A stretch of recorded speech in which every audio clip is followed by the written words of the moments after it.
Now, KCAU 9 News starts with your forecast first.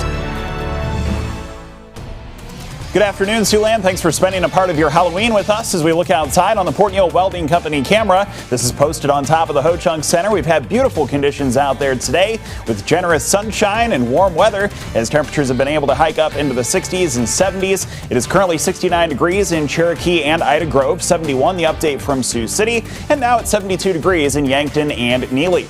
Here's a look at our forecast for this evening. We should have some great trick-or-treating weather. Temperature of 57 at 7, 42 at midnight, dropping to a low temperature of 32 degrees. We have a chance at snapping a new record high temperature as we get into tomorrow afternoon for the start of November. I'll share more on the 9 on 9 forecast coming up. KCAU 9 News at 5 starts right now. We are Siouxland proud. This is KCAU 9 News at 5. Good evening, everyone, and thanks for joining us on your Halloween. I'm Sophie Erber. Sioux City Police tonight have released some new information from 2 incidents that took place over the weekend, including the identities of 2 victims from a double homicide on Sioux City's west side. That new information now in our top story at 5. 19-year-old Joseph Cruz has been arrested and is now charged with 2 counts of murder for the deaths of 19-year-old Anthony Williams and 21-year-old Carlos Ray Aguirre. Early on Saturday morning, officers were dispatched to the 1400 block of West 5th Street for reports of a shooting there. According to court documents, Cruz and one of the victims were friends. They had recently argued over firearms. Police say the victim would buy firearms for the suspect because Cruz wasn't old enough. Cruz allegedly wanted a firearm the victim had, which led to a fight over the weapon. Cruz ended up getting the firearm and shooting the victim twice, as well as shooting another victim. The first victim was pronounced dead at the scene. The second later passed away at an area hospital. And police tell KCAU 9 News tonight that a vehicle used in a robbery at Gunderson's Jewelers was stolen. 2 male suspects entered the jewelry store wearing masks and carrying sledgehammers. The suspects used the hammers to smash a display case and grab the jewelry inside. The 2 then fled the scene in a white pickup, which was later found abandoned at Hobby Lobby. Sergeant Thomas Gill told us the pickup had been stolen from the Hy-Vee parking lot on Sargent Road at an earlier time. Authorities say the suspects tonight are still at large.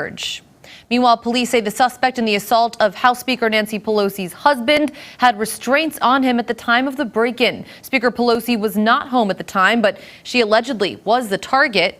Law enforcement have told ABC News that the suspect, 42-year-old David DePop, shouted, "Where's Nancy?" after allegedly breaking into the couple's San Francisco home. Police say that DePop had 2 zip ties and duct tape on him. Paul Pelosi is still hospitalized tonight as he recovers from a skull fracture. He is in police custody and has been charged now with federal assault and kidnapping charges, as well as attempted murder. 1 person has been arrested in connection to the murder of 2 girls in Delphi, Indiana. Authorities have arrested 50-year-old Richard Allen in the murder of teenagers Abby Williams and Libby German. The girls mysteriously vanished after going on a hike 5 years ago and were found dead the next day. Allen's trial is set to begin in March, where he is expected to plead not guilty. Today, the criminal tax fraud trial begins in New York for President Trump's business empire. The Trump Organization is on the hook for what prosecutors say was a 15-year scheme by top officials to pay executives off the books and by offering untaxed perks such as luxury cars. Neither Donald Trump nor his family members are on trial. Opening statements and first witnesses begin earlier today. Last week, 12 jurors and 6 alternates were picked for the case, the only criminal trial to arise from the Manhattan District Attorney's 3-year investigation into former President Donald Trump.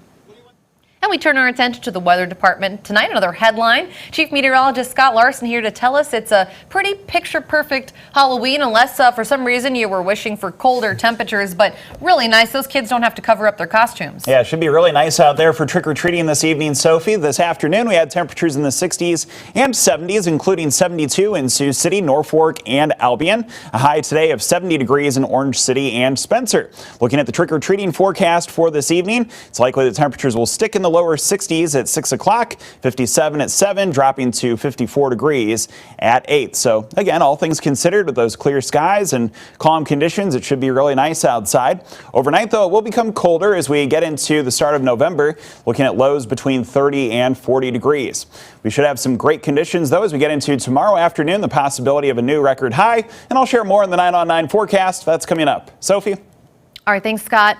The Siouxland Hospital received a generous donation from the Sioux City Musketeers tonight. At the Muskies press conference, the organization presented a $100,000 check to Unity Point Health St. Luke's, Sioux City. The money was raised from the team's Pink in the Rink game, which made its return after a 4-year absence.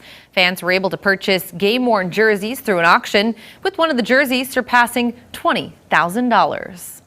Today, of course, is Halloween, and kids are ready to go trick-or-treating around Siouxland. It starts in less than an hour now, but you do need to keep a few things in mind to make sure your kids are safe. Sioux City Police recommend families with smaller children stay on sidewalks, watch for traffic when crossing the roads, and for older kids to try and keep tabs on where they're going and have a set time and place to meet back up. Also, checking candy at the end of the night before eating. I think there was a scare tactic where they were sending out social media posts about people getting fentanyl in their candy. We have not seen that. I have not heard of that. But just be careful what you get with your candy. Make sure you go through your kids' candy before they eat it. They also recommend adding some visibility tape or accessories to make it easier to spot kids when they are in the roadways. And on Halloween, there are some rules to keep in mind if you do go trick-or-treating tonight. Here in Sioux City, the hours are from 6 to 8 p.m. South Sioux City and Sergeant Bluff have the same schedule on this Halloween. And while out trick-or-treating, make sure to follow a few more basic safety rules. Stay on well-lit streets. Try to avoid the dark ones. Only go to homes that have a porch light on. And be sure, again, to inspect that candy before kids dig in. And if you are driving around town this evening, be sure to keep an extra eye out for pedestrians, especially ones wearing dark clothing or costumes. We do have a few more details on our website at SiouxlandProud.com. And a potential treat for adults. There is hope that tonight's Powerball drawing will be a treat. The jackpot now officially at $1 billion, the 5th largest jackpot in the game's history. No one won the top prize on the last drawing, but one Sioux City resident was just one number short. A Powerball ticket purchased at Floyd Food and Fuel matched 4 of the 5 numbers, winning $50,000. But it also came with a power play, meaning the ticket holder ultimately won $150,000.